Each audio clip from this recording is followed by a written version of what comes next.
नमस्कार बच्चों, हिंदी की कक्षा में आप सबका स्वागत है।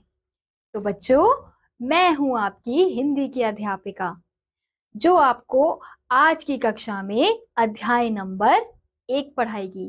तो चलिए पाठ को शुरू करते हैं।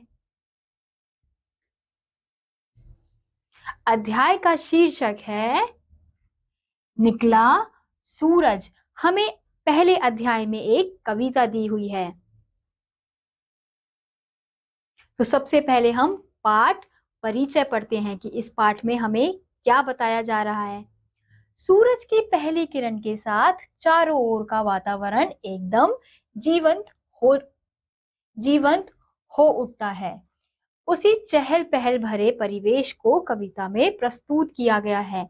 यानी कि हमें इस कविता के माध्यम से यह बताया गया है कि जब सूरज की किरणें धरती पर पड़ती है तो धरती कितनी चमक उठती है, क्योंकि जब सूरज की रोशनी पड़ती है तभी सुबह होती है, दिन होती है।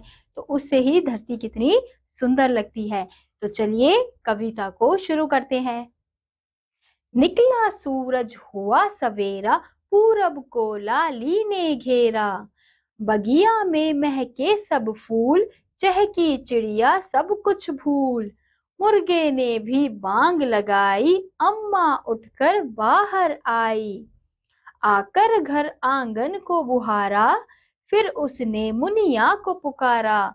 तो हमने यहाँ पे देखा कि जब सूरज निकला तो पूरब कैसी हो गई, लाली से घिर गई और बगिया कैसे महकने लगे। फूल सब बगिया में फूल वगैरह सब महकने लगे और चिड़िया कैसे चहकने लगी, क्योंकि जब सुबह होती है तो आप लोग ने भी सुना होगा आपके घर के बाहर चिड़िया की आवाज आती है। तो यहाँ पे उसी की बात हो रही है। और जब सुबह होती है तो मुर्गा क्या करता है, बांग देता है जब सूरज निकलता है सुबह। फिर जब सुबह होती है तो फिर आपकी मम्मी क्या करती है, उठकर बाहर आती है कमरे से। तो यहाँ पे भी वही बताया गया है कि अम्मा उठकर बाहर आई और फिर क्या किया, आंगन की सफाई करने लगी और फिर उन्होंने मुनिया को पुकारा।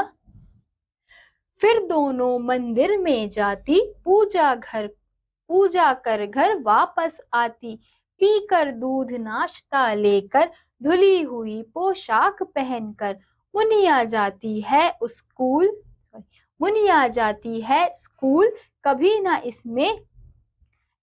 इसमें करती भूल। फिर हम अगले उसमें देखते हैं कि अब दोनों उठकर क्या करते हैं, सबसे पहले मंदिर जाते हैं और फिर जब वो मंदिर से वापस आते हैं तो मुनिया अपना दूध पी के अच्छे साफ सुथरे कपड़े पहनकर स्कूल जाती है। जैसा यहाँ पे भी चित्र में भी आप देख सकते हैं कि मुनिया अच्छे कपड़े पहनकर वापस घर से स्कूल जा रही है। तो बच्चों, आज के अध्याय में सिर्फ इतना ही। मैं आपसे मिलूंगी अगली कक्षा में। तब तक के लिए बाय।